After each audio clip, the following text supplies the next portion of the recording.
Assalamualaikum warahmatullahi wabarakatuh. Alhamdulillah, wassalatu wassalamu ala rasulillah wa ala alihi wa sahbihi wa mawalah. La hawla wa la quwwata illa billah.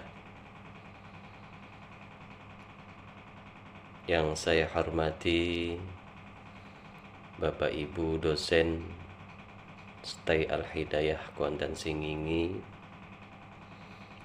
teman-teman mahasantri Stay Al-Hidayah Kuantan Singingi, yang semoga kita semuanya dirahmati oleh Allah Subhanahu wa taala.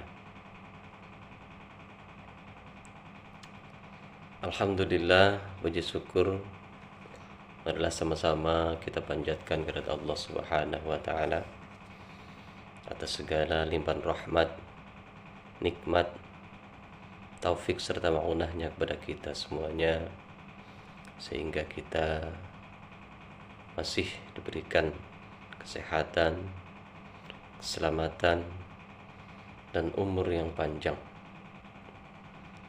Dan mudah-mudahan kita semuanya selalu dalam rahmat dan ridho Allah Subhanahu wa taala. Amin ya rabbal alamin. Kedua kalinya sholawat beserta salam semoga selalu tercurah kehadiran beliau junjungan alam, yakni baginda Nabi Agung Muhammad sallallahu alaihi wasallam, dengan mengucapkan Allahumma sholli ala sayyidina Muhammad wa ala ali sayyidina Muhammad. Semoga dengan selalu kita membaca salawat kepada beliau, kelak kita diakui sebagai umatnya dan mendapat syafaatnya di yaumil qiyamah. Amin ya rabbal alamin.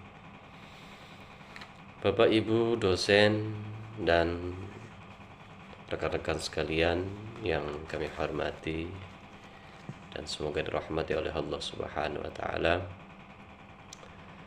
izinkan kami di sini akan menyampaikan sebuah tugas, yakni tugas akhir semester dengan mata kuliah Metodologi Studi Islam dengan dosen pengampu, yakni Ibu Anis Sandria, SPD MPD.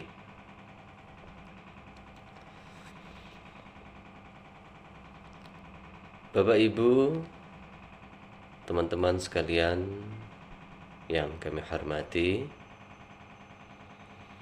adapun materi kita yang akan kami sampaikan dalam kesempatan kali ini ialah berjudul pendekatan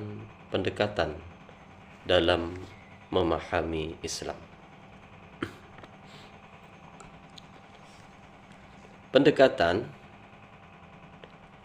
adalah cara atau metode yang digunakan untuk memahami, menganalisis, dan memecahkan suatu masalah atau fenomena.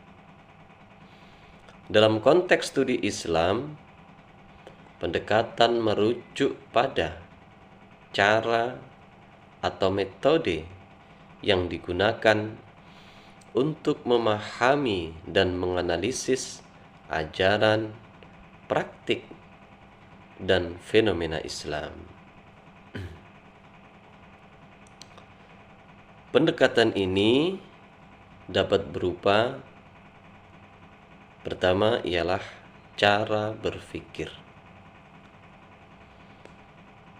Cara berpikir adalah suatu cara untuk memahami dan menganalisis suatu fenomena, seperti pendekatan teologis, filosofis, atau sosiologis.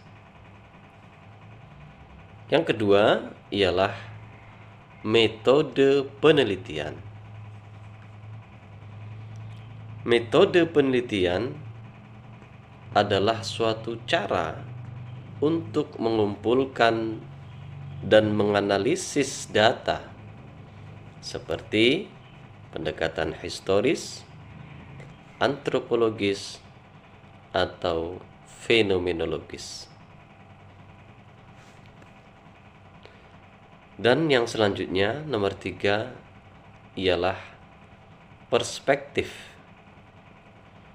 Perspektif adalah suatu cara untuk memandang atau memahami suatu fenomena, seperti pendekatan feminis, postkolonial, atau kritis.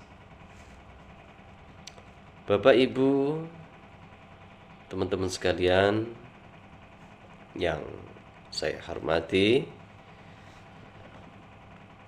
di dalam studi Islam, pendekatan dapat dibagi menjadi beberapa jenis.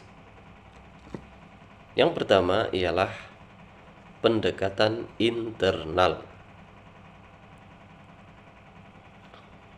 Pendekatan internal ini menggunakan perspektif dan alat analisis dari dalam tradisi Islam, seperti pendekatan teologis, fikih, sofistik, dan fisiologis teks. Yang nomor 2 ialah pendekatan eksternal. Pendekatan eksternal ini menggunakan metodologi ilmu-ilmu humaniora dan sosial modern, seperti antropologi, sosiologi, sejarah, psikologi, dan fenomenologi. Yang nomor 3 ialah pendekatan integratif. Pendekatan integratif menggabungkan wawasan dari tradisi internal dengan metodologi ilmu modern, seperti yang dikembangkan oleh Fazlur Rahman dan Amin Abdullah. Selanjutnya ialah nomor 4, yakni pendekatan utama. Pendekatan utama dalam memahami Islam ada 6. Yang pertama ialah teologis normatif, yang kedua ialah historis, yang ketiga sosiologis, yang keempat ialah antropologis, yang kelima filosofis, dan yang keenam atau yang terakhir ialah fenomenologis. Selanjutnya yang nomor 5. Yang nomor 5 adalah Critical Islamic Studies. Critical Islamic Studies ini mengkaji relasi kuasa, ideologi, dan dominasi dalam wacana keislaman, seperti pendekatan feminisme, Islam, dan postkolonial. Bapak Ibu, teman-teman sekalian yang kami hormati dan semoga dirahmati oleh Allah Subhanahu wa taala. Di sini tentunya kami akan menerangkan mengenai pendekatan utama di dalam Islam yang tadi telah sedikit kami singgung di atas. Yang pertama ialah pendekatan teologis normatif. Apa itu pendekatan teologis normatif? Pendekatan teologis normatif ialah pendekatan yang menekankan pentingnya memahami konsep-konsep Islam berdasarkan Al-Quran dan hadis. Contohnya adalah konsep tauhid dalam Islam. Landasannya ialah surat Al-Ikhlas ayat 1 sampai dengan 4. Kemudian yang kedua ialah pendekatan historis.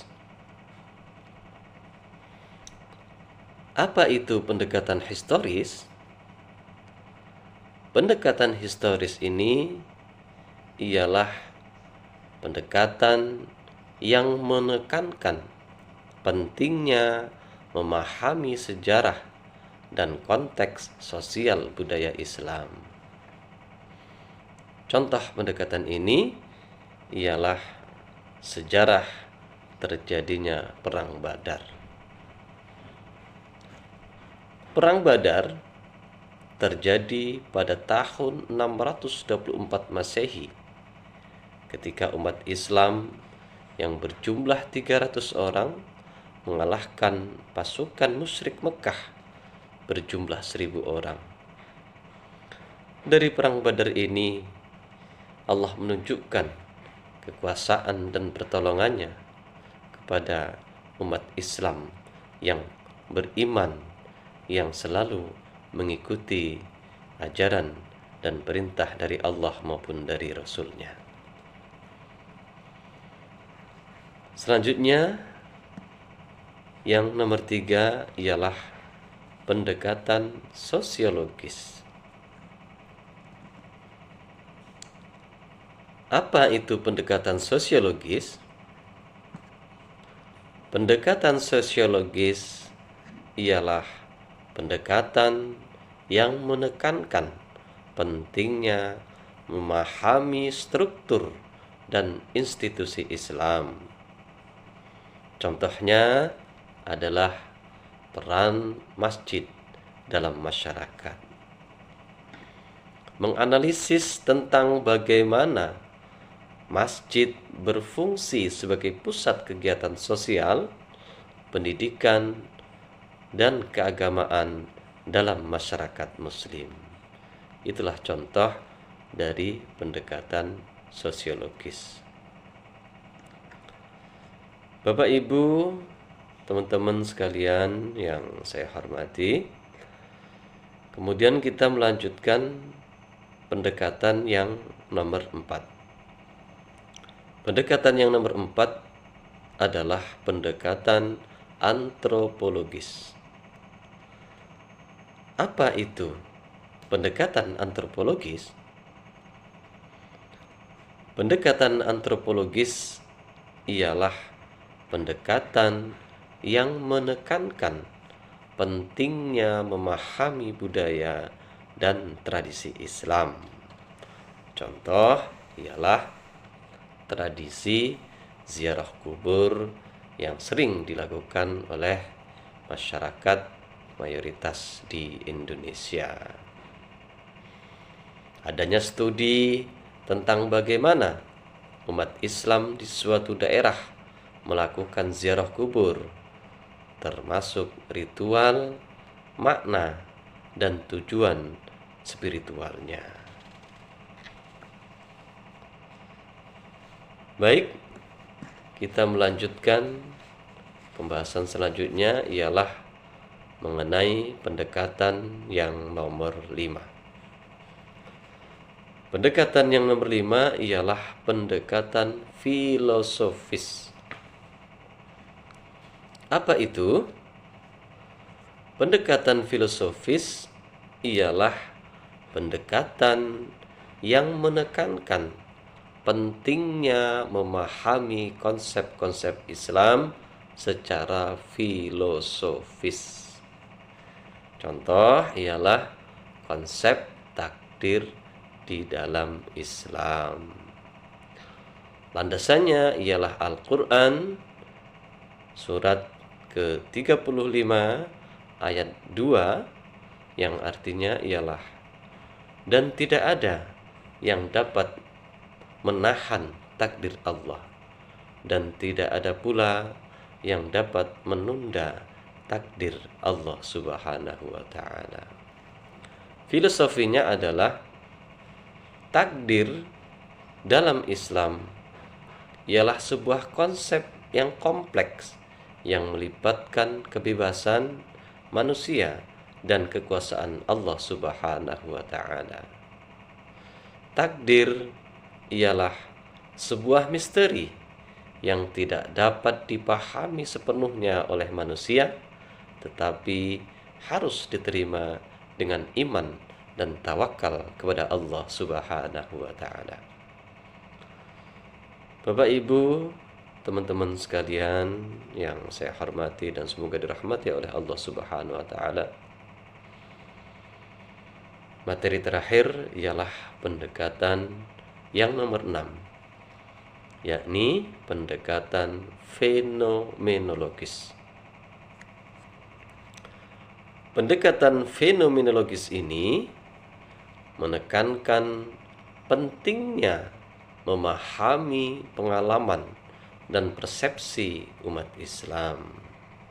Contohnya adalah pengalaman spiritual dalam Islam, yakni contoh pengalaman spiritual menjalankan sholat 5 waktu sebagai kewajiban kita sebagai umat muslim.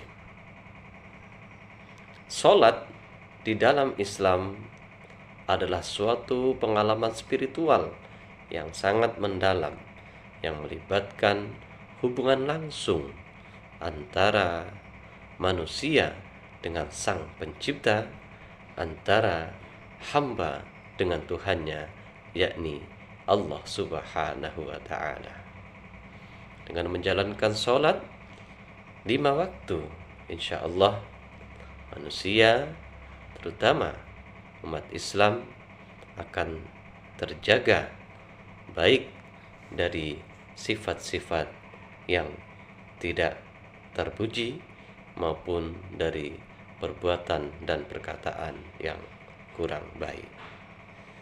Bapak Ibu hadirin, teman-teman sekalian yang saya hormati dan semoga dirahmati oleh Allah Subhanahu wa Ta'ala. Dari semua pendekatan yang kami paparkan tadi, tentunya ada sebuah kesimpulan yang dapat kita ambil, bahwasanya dari seluruh pendekatan-pendekatan tersebut menekankan pentingnya memahami konsep-konsep Islam secara komprehensif dan tidak dapat dipisahkan dari konteks sejarah, sosial budaya, dan filosofis. Kita sebagai umat Islam harus memahami konsep-konsep Islam tersebut dengan benar dan tidak dapat dipisahkan dari konteksnya.